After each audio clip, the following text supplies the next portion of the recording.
this instability will determine the next 10 years of your life. How you handle not knowing. How you handle not knowing. I moved to Dallas, and I looked at a house in a particular neighborhood over on White Rock Lake, and a friend of mine told me, this was 23 years ago, he said, you can't buy a house over there.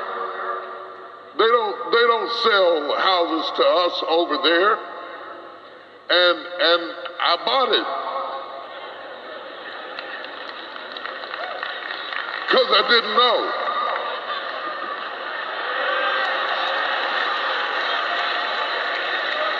See, he had processed some information to be factual that really wasn't factual.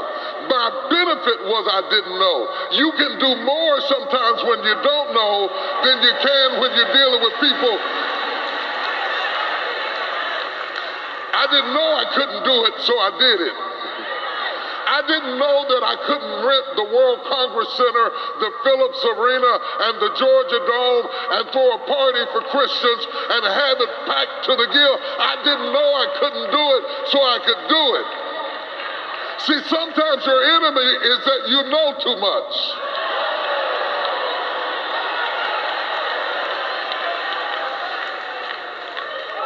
You know too much. You know too much. You know too much. You bought into too many false ideas because the brain has rushed to a conclusion that God has not taken you to yet. And sometimes your knowing so much limits you from seeing into the depth of the possibilities of what could be done in your life if you understood the art of not knowing. Tell somebody, say, I don't know. Not knowing is much like a computer buffering, almost painfully, desperately attempting to connect with truth. Have you ever had your phone trying to pick up a signal and the little wheel is turning and it's just buffering and it's neither here nor there, and you can't do anything with it because it's trying to make a connection that it hasn't made? That's what the brain goes through trying to figure out something. It doesn't like the instability. Psychologists call it intellectual closure. We are so desperate to know that if we don't know, we'll come up with a conclusion and call it a fact. Oh my God, I'm going somewhere. The other day my phone was so desperate to connect to Wi-Fi and it wasn't picking up a signal that it picked up the Wi-Fi on my air conditioning system. It picked up the Wi-Fi on my air conditioning system, but the problem is the Wi-Fi on my air conditioning system wasn't strong enough to handle the load that I was going to put on the phone. In the absence of not knowing, it was desperate to grab anything, but when you're going to do great things, just anything will not do. You have to withstand not knowing till you get to something that can hold what you're trying to build. Touch 3 people and tell them, I'm going to wait on a good signal. Yeah. I'm going to wait. I'm going to wait on a good signal. I don't know how long it's going to take. I don't know how long I'll have to buffer. I don't know how long I'll have to be uncertain. But I'd rather be uncertain than to tie into an air conditioning Wi-Fi and not be able to fulfill my mission. The art of not knowing. The art of not knowing. The art of not knowing. The art of not knowing. The lack of this message has killed marriages. It has destroyed marriages because you think you know what your spouse needs. Because you don't want to admit that you don't know. You are giving them what they used to need. Somebody else who doesn't know that he doesn't do that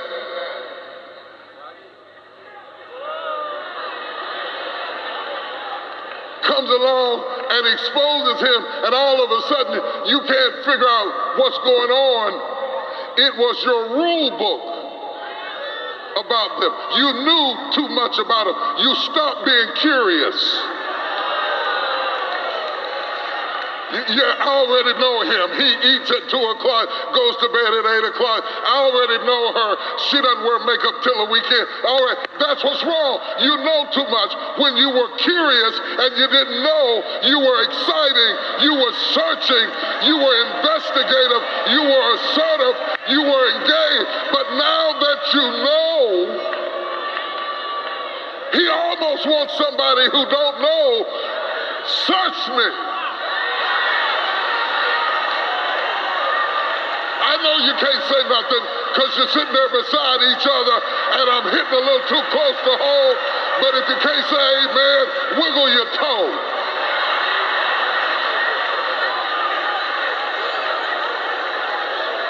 Before you knew your wife, you searched your wife, you chased your wife, you dated your wife, but now that you feel like you know her, you're not curious anymore.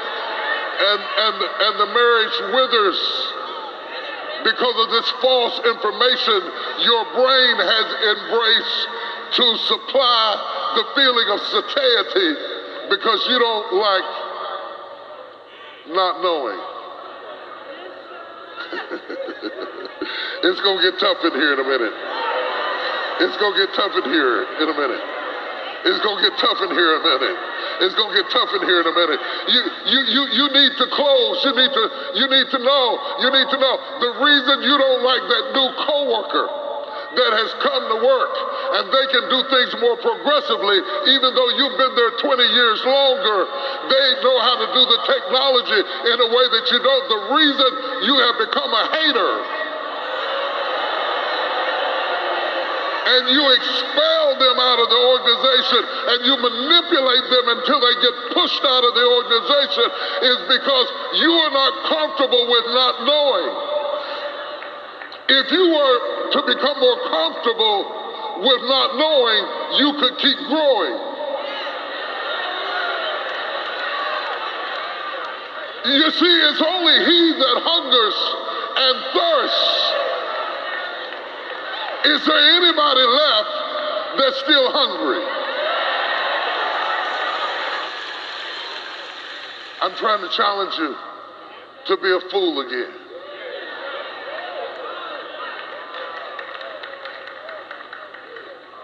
To come to the text with more questions than answers. To walk into your business and stare at it and say, I don't know how to do this. And maybe there's a better way that I haven't thought of, and maybe there's a better move I could make, and maybe there's a better location I could be in, and maybe I've got the wrong people up front, and maybe there's a new woman in the woman I got, and maybe there's a new man in the man that I got, and maybe my rules are not true. Maybe my rule, oh no, I'm going to mess with you a little bit. I'm going to mess with you a little bit. I'm going to mess with you a little bit because before it's over, I'm going to challenge you to shatter your truth.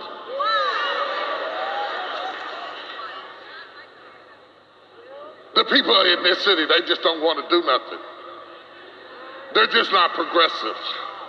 Look at how your mind got tired of buffering and decided that you've capped out. And somebody else could take them people and build a cathedral. And somebody else could take that business and open it up in multiple locations. And somebody else could take that man and turn him into Superman. And somebody else could take that woman and turn her into something you didn't even recognize. Your problem is you know too much. And until you shatter what you know, you can't open your mind to the possibilities that all things are possible. Good God. Slap 3 people and say all things are possible. They don't believe you. Find somebody that believes all things are possible. All things are possible. What you told yourself is true is not true. All things are possible. You can do it anywhere. You can build it everywhere. You can turn it completely alone.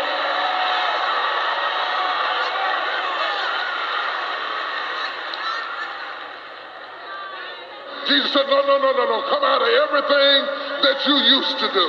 Everything that you used to do. Everything that was normal to you. God is getting ready to change the game for somebody in this room.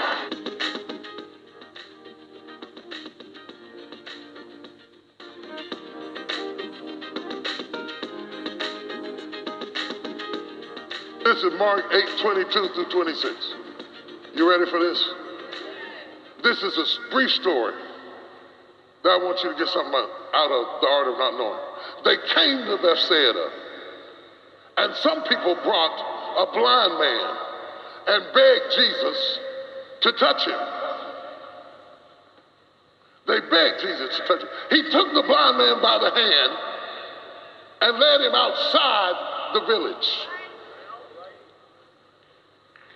When he had spit on the man's eye and put his hands on him, Jesus asked, do you see anything? He looked up and said, I see people, they look like trees walking around. Once more, Jesus put his hands on the man's eyes, then his eyes were open, his sight was restored, and he saw everything clearly. Jesus sent him home saying, don't even go into the village.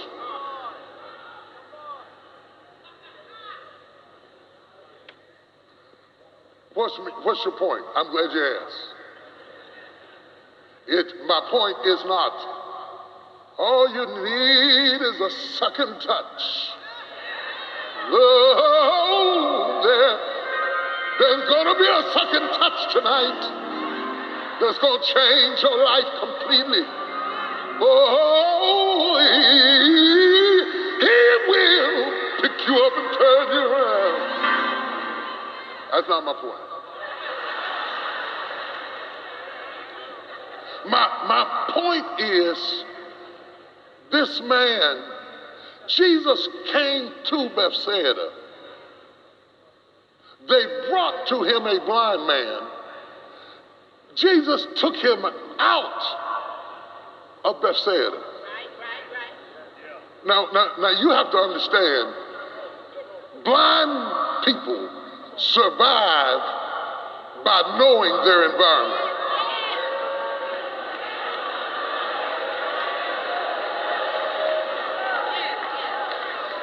There are blind people in this city that live alone, unattended, and do fine, and they can do fine, and they can take care of themselves, and they can cook, and they can manage their house because they know I'm 10 steps to the refrigerator, 3 steps to the stove, 5 steps to the table. And as long as you don't move anything, I can survive off of what I know. The only problem is I cannot get outside. See, some of you are trapped in what you know. And as long as we keep you in the prison that you have measured out, you can survive just fine because you've already counted out. First Sunday, everybody wears white. Third Sunday is Men's Sunday. Fifth Sunday is Youth Sunday. Wednesday night we do Bible class. Watch night we get out at 12:30. You've already marked off the steps.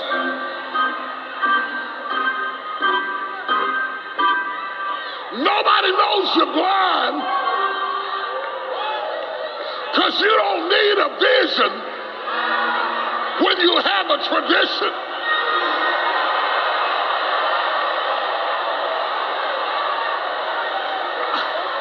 Who am I messing with today?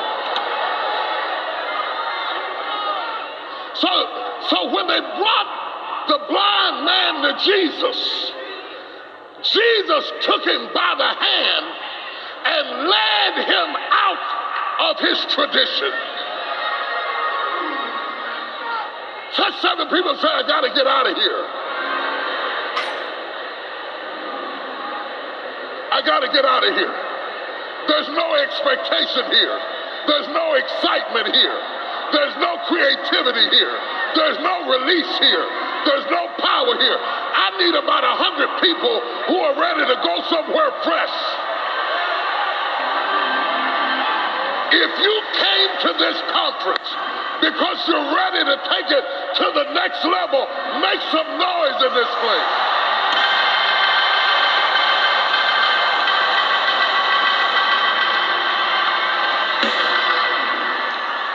Tell your neighbor on your left and your right, I'm getting ready to leave. I'm getting ready to leave.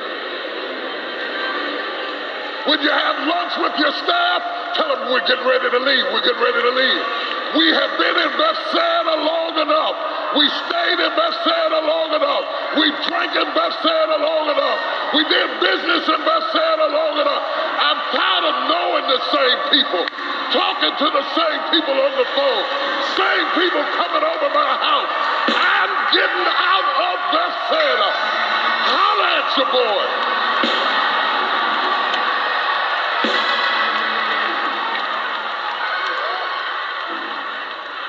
Where be Jesus?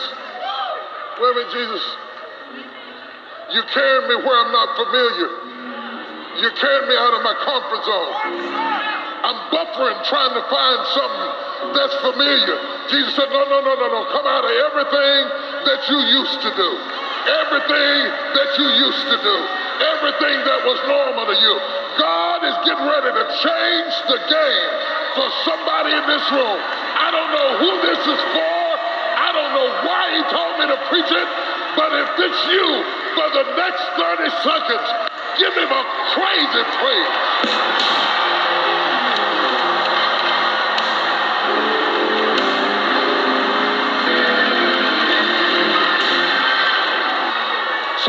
So they took him, they took him by the hand. They led the blind man out. Can you imagine being blind in a new place?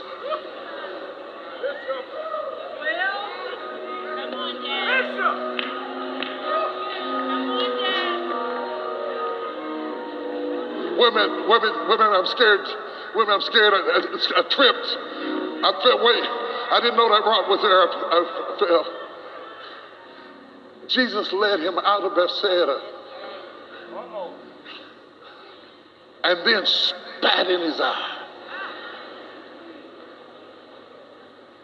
He spat in his eye and touched him and said, "What do you see?"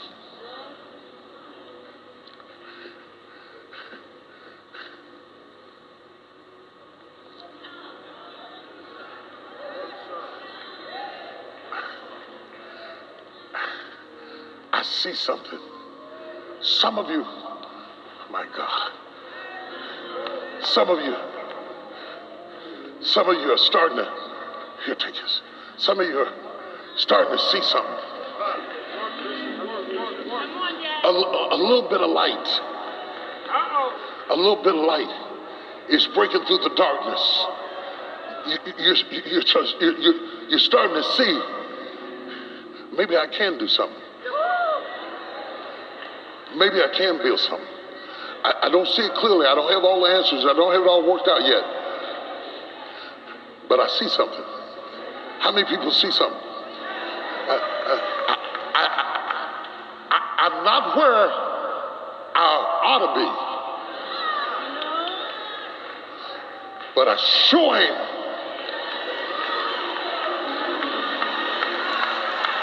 where I used to be. Jesus brings him out to give him a miracle that he could have never gotten in Bethsaida.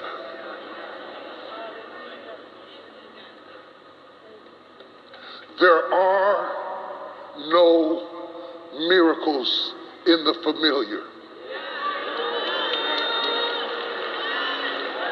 Wait. I ain't through with you yet. I ain't through with you yet. There are no miracles in safe places. If you ain't scared, you ain't living. If you ain't tripping over new stuff, you ain't doing anything. If you're not going someplace you've never been before, meeting people you never met before, reaching after stuff you haven't reached after before, that's why God brought you here, to lead you. To lead you out of Bethsaida. Your problem is not your eyes. It's your environment. Nothing is going to happen in your familiar. God is waiting for you in your scary place. I want to pray for people who suspect that there's more in you than what you have received. And you've been praying, asking God, when, Lord? How, Lord? Why? Those are the people I want, and I want you to come right now. I'm not going to beg. I'm not going to plead. I'm not going to sing a song. I'm not going to climb a hill. I'm not going to coax you. I want you to come because you want out of Bethsaida. You only do business with people who are like you. What's wrong with other folks' money?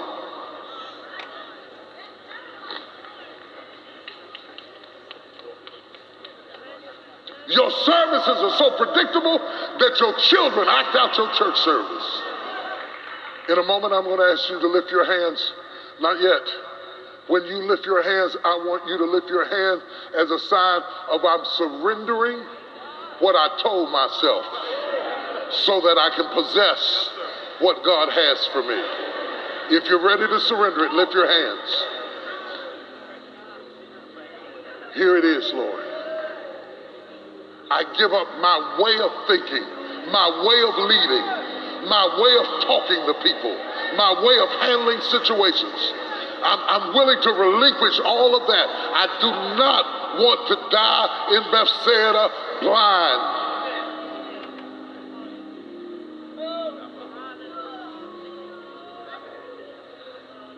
I come against every voice that has been planted inside of you to limit your growth, to stop your creativity. I come against every voice. Some of them were planted all the way back in your childhood to terminate the possibilities of what God could do in your life. I break every curse that's ever been on your life, every bondage, every word that's ever been spoken over you. I break that feeling of unworthiness. I break that feeling of self-sabotaging. I break that feeling that I'm not supposed to be up here. I break that feeling of you not feeling like you deserve anything better than what you have. I break that feeling that makes you think that some folks have it and some folks don't, and you're not one of them. I break it right now in the name of Jesus. Lift your hands and open your mouth. Glory is about to break out in your life. Glory is about to break out. Come on with me. Glory is about to break out in your life. Feel free to reach out to us on social media and share your story of how God